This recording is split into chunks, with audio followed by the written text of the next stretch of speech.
ભુજમાંથી રખડતી ગાયોને યોગ્ય જગ્યાએ મૂકવામાં આવી। સ્ટોરી રિપોર્ટ બાય કરણ વાઘેલા, ભુજ। એ રીતે વાત કરીએ તો આપણે જે રખડતા કુકુર છે એની કામગીરી હાથ ધરવામાં આવી છે। શું કહેશો? ટોટલ 4 મહિનાની અંદર આપણે 365 જેટલી ગાયો પકડેલી છે ભુજ શહેરની અંદરથી।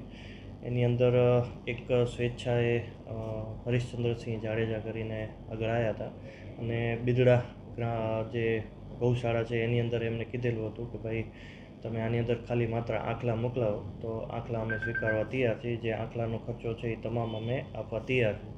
એવી રીતના ટોટલ આપણે 17 જેટલા આંકડા બિરડા આપણે મોકલાવેલા છે।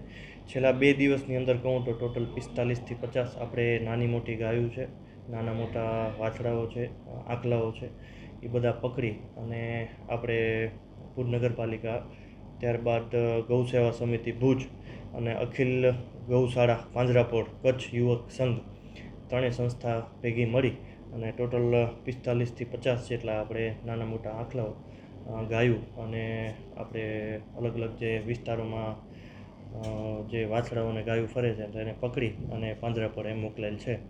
આપના માધ્યમથી એક વિનંતી કરું છું કે ભુજ શહેરની અંદર જો આપણે ગાય માતાને ઘરમાં બાંધતા હોય તો આપણે ખુલ્લા ન મૂકીએ અને જે તે વિસ્તારમાં કચરો છે કે એઠ છે કે એની અંદર મોઢું ન મારે અને એ એઠવાડ ન ખાય। તો આપના દ્વારા એક વિનંતી છે કે જો ગૌ માતા આપણે રાખતા હોય તો ઘરની અંદર જ સેવા ચાકરી કરીએ અને ભુજની અંદર જે ગેરકાયદેસર વાડાઓ છે એના માટે આવનારા દિવસોની અંદર અમે કડક કાર્યવાહી કરવાના છીએ।